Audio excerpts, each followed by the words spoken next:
Hello guys, welcome back to AK crazy. അപ്പോൾ നമ്മളിന്ന് പ്രത്യേക സാധനം ഉണ്ടാക്കാൻ പോകുന്നത്. അപ്പോൾ നമ്മളിന്ന് ഉണ്ടാക്കാൻ പോകുന്ന അമ്മമ്മ നമുക്ക് പറഞ്ഞു കൊടുക്ക്.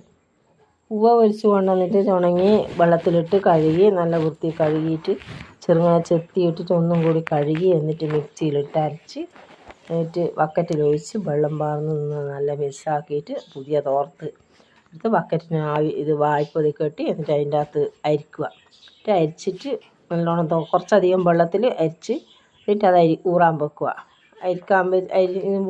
ഊറിക്കഴിഞ്ഞിട്ടാകുമ്പോൾ അപ്പോഴത് 2 മണിക്കൂർ കഴിഞ്ഞിട്ട് വെള്ളം മേലെ നിന്ന് അരിക്കുക. എന്നിട്ട് ആദ്യം വെള്ളം പാർന്നൊന്ന് കലക്കി എന്നിട്ട് ആദ്യം വെക്കുക. എന്നിട്ട് ആദ്യം 2 മണിക്കൂർ കഴിഞ്ഞിട്ട് ഊറാൻ വെക്കുക. അങ്ങനെ 3 പ്രാവശ്യം 2 മണിക്കൂർ വെച്ചിട്ട് അരിക്കുക. പിന്നെ 4ാമത്തെ പ്രാവശ്യം അരേര മണിക്കൂർ, 3 പ്രാവശ്യം 4 പ്രാവശ്യം അരേര മണിക്കൂർ വെച്ചിട്ട് അരിക്കുക. എന്നിട്ട് ഒരു പാത്രത്തിലാക്കി ഉണങ്ങിയിട്ട് സ്പൂണിനെ കൊണ്ട് ചിരണ്ടി എടുത്തിട്ട് പേപ്പറിലിട്ട് ഉണക്കി എന്നിട്ട്